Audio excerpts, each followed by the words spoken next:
যে হাতবিলাক মাৰিছে, গলত মাৰিছে, কাণত মাৰিছে, বুকুত মাৰিছে, তলুৱাত মাৰিছে।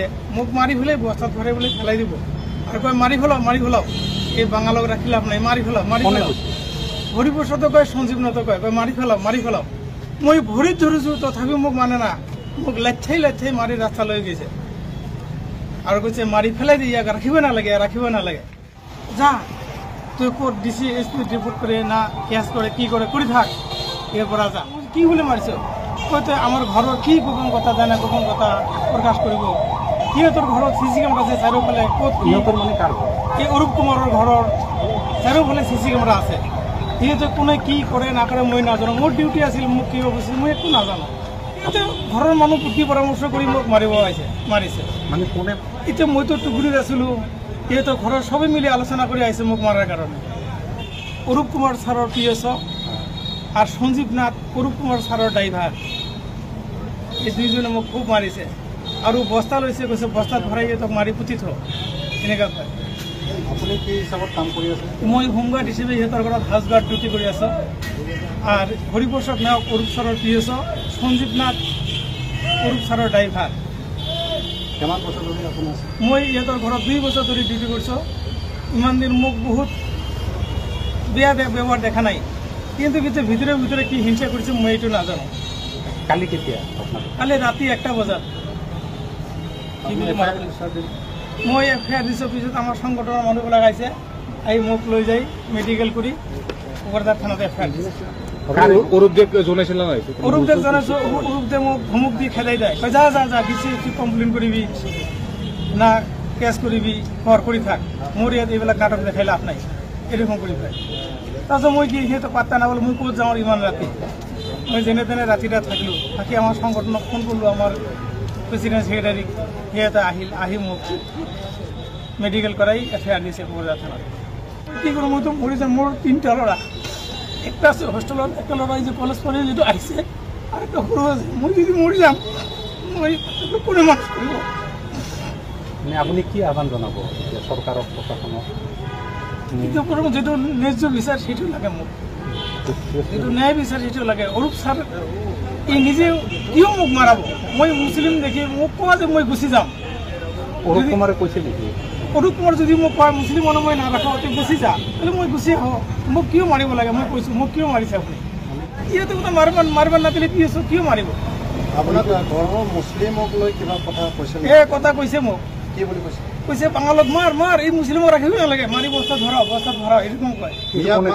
মিয়াক মাৰ বুলি কয়, মিয়াক মাৰি বস্তাৰো বস্তা আনিছে, এই গৰুৰ দানা খোৱা বস্তাটো আনিছে, বস্তাত ভৰাও, এনেকুৱা কয়। কোনে কৈছে এইটো? হৰিপ্ৰসাদ নায়ক আৰু সঞ্জীৱ নাথ, ড্ৰাইভাৰ PSO। সংবাদ মাধ্যমত মানে ছ'চিয়েল মিডিয়াত আমি BTR স্বাস্থ্য বিভাগৰ অৰূপ কুমাৰ দে ডাঙৰীয়া যি এটা আমি সংবাদ মাধ্যমত যি এটা ভিডিঅ' দেখা পালোঁ, নিজ গৃহৰক্ষী মনোৰলী নামৰ ব্যক্তিজন নিজ ডিউটি পালন কৰি কেনে ঘৰত অহাৰ পিছত অৰূপ কুমাৰ দেৰ PSO আৰু ড্ৰাইভাৰে মিয়া মুছলমান বুলি তুচ্ছ তাচ্ছিল্য কৰি গালি পৰাৰ লগতে তাক মানে নিৰ্মমভাৱে প্ৰহাৰ কৰিছে আৰু অত্যাচাৰ কৰিছে, বহুতো মাৰপিট কৰিছে। তো আৰু লগতে যোৱাকালি অশোক শ্যাম নামৰ এজন ব্যক্তিক তেওঁৰ ড্ৰাইভাৰে বা তেওঁৰ বিভিন্ন যে গুণ্ডা বাহিনী আছে, এই গুণ্ডা বাহিনীয়ে তাক গুৰুলাগুৰিলৈকে প্ৰহাৰ কৰে। তো আমি উত্তৰ পূৰ্বাঞ্চল সংখ্যালঘু ছাত্ৰ সন্থা চমুকৈ নেমচু BTR গোসাইগাঁও জিলা সমিতিৰ ফালৰ পৰা আমি ধিক্কাৰ আৰু নিন্দা জনাইছোঁ যে এই অৰূপ কুমাৰ এজন জনপ্ৰতিনিধি হৈ কেনে এই জনসেৱা কৰা বাদ দি কেনে জনতাৰ ওপৰত যি অত্যাচাৰ আৰম্ভ কৰিছে, ইয়াক কিয় গ্ৰহণযোগ্য নহয়। ইয়াক আমি কেতিয়াও নেমচুৱে আমি মানি নলওঁ, ইয়াক আমি ধিক্কাৰ দিছোঁ আৰু নিন্দা জনাইছোঁ। লগতে BTR তথা আমি অসমৰ মুখ্যমন্ত্ৰী হিমন্ত বিশ্ব শৰ্মা ডাঙৰীয়াক আমি দাবী জনাইছোঁ, আমি আহ্বান জনাইছোঁ যে এই অৰূপ কুমাৰ দেৰ যি গুণ্ডা বাহিনী বা অৰূপ কুমাৰ দেৰ যি নিন্দনীয় কাম কৰিছে, ইয়াৰ এগেইনষ্টত ইয়াৰ বিৰুদ্ধে উচিত তদন্ত কৰি ইয়াক আইনী শাস্তি দিব লাগে। লগতে আমি ইতিমধ্যে যোৱা 2 তাৰিখত আমি BTR প্ৰধান প্ৰমোদ বড়ো ডাঙৰীয়া আমি সাক্ষাৎ কৰি এক স্মাৰকপত্ৰ হাত দুবি এক স্মাৰকপত্ৰ প্ৰেৰণ কৰিছিলোঁ। তাতে 1 নম্বৰ দফা আছিল যে অৰূপ কুমাৰ দে বিভিন্ন সময়ত আৰু বিভিন্ন সাম্প্ৰদায়িক মন্তব্যত যি BTR যি বিনিষ্ট এক সাম্প্ৰদায়িক সৃষ্টি কৰিব বিচাৰিছে, ইয়াক আমি নিন্দা জনাইছোঁ।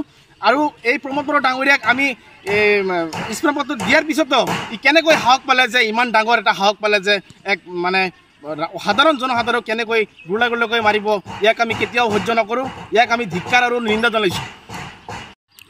হয় চাওক, লগতে গৃহৰক্ষী যে মনেৰ আলী আছিল, ইয়াক মানে অৰূপ কুমাৰ দে নিজে ভাবুকি দিছে, যদি DC আছে SP আছে ইয়াক কি কৰি ইয়াক জনাবি নেকি, কি কৰিবি কৰ, মোক একো কৰিব নোৱাৰে। তো এজন গৃহৰক্ষীক যদি এনেকৈ ভাবুকি দিব পাৰে তে জনসাধাৰণে তাৰ পৰা কি আশা এটা কৰিব চাওক। আৰু এই যে স্বাস্থ্য কেন্দ্ৰৰ স্বাস্থ্য বিভাগৰ যি দায়িত্ব নিছে, তেওঁৰ স্বাস্থ্যৰ কেন্দ্ৰত মানে কেতিয়াবা ব্লাড নাথাকে, কেতিয়াবা চেলাইন দিয়াৰ কোনো মেডিচিন নাই, কোনো সুবিধা নাই, একো সুবিধা নাই। তো এইবোৰক লৈ আমি যেনেকৈ হাবৰুবিল যোনটো চিভিল হস্পিটেল আছে, চিভিল হস্পিটেলত তেনেকৈ আমি বহুতো ব্লাডৰ বাবে বা এই চিকিৎসাধীনৰ বাবে বহুতো আমাৰ ভুক্তভোগীসকল মৃত্যু মানে মুখলৈ ঠেলি দিয়া হৈছে, তেনেকৈ আমি বহুতো দেখা পাইছোঁ। তো আমি এই অৰূপ কুমাৰ দেৰ বিৰুদ্ধে আমি DGP GP সিং লগতে প্ৰমোদ বড়ো আৰু হেমন্ত বিশ্ব শৰ্মা ডাঙৰীয়াক আমি আহ্বান জনাইছোঁ যে অতি সোনকালে ইয়াক মানে আইনী শাস্তি দিব লাগে। কাৰণ ই বিভিন্ন সময়ত যি সাম্প্ৰদায়িক মন্তব্য কৰি থাকে, হিন্দু মুছলিমৰ এটা ভাৱ সৃষ্টি কৰি আছে, যি অপ্ৰীতিকৰ যি ঘটনা যে নহ'ব তাৰ মানে কোনো হেৰি নাই, মানে ঠিক নাই। তা আমি উত্তৰ পূৰ্বাঞ্চল সংখ্যালঘু ছাত্ৰ নেমচুৱে আমি ইয়াক আমি মানে কঠোৰ শাস্তি দিয়াৰ বাবে আমি দাবী জনাইছোঁ। অন্যথাই আমি অল BTR পৰা অসমৰ পৰা আমি ৰাজপথ কপাবলৈ, আমি যদি কোনো ব্যৱস্থা নহ'লে ৰাজপথ কপাবলৈ আমি বাধ্য হ'ম।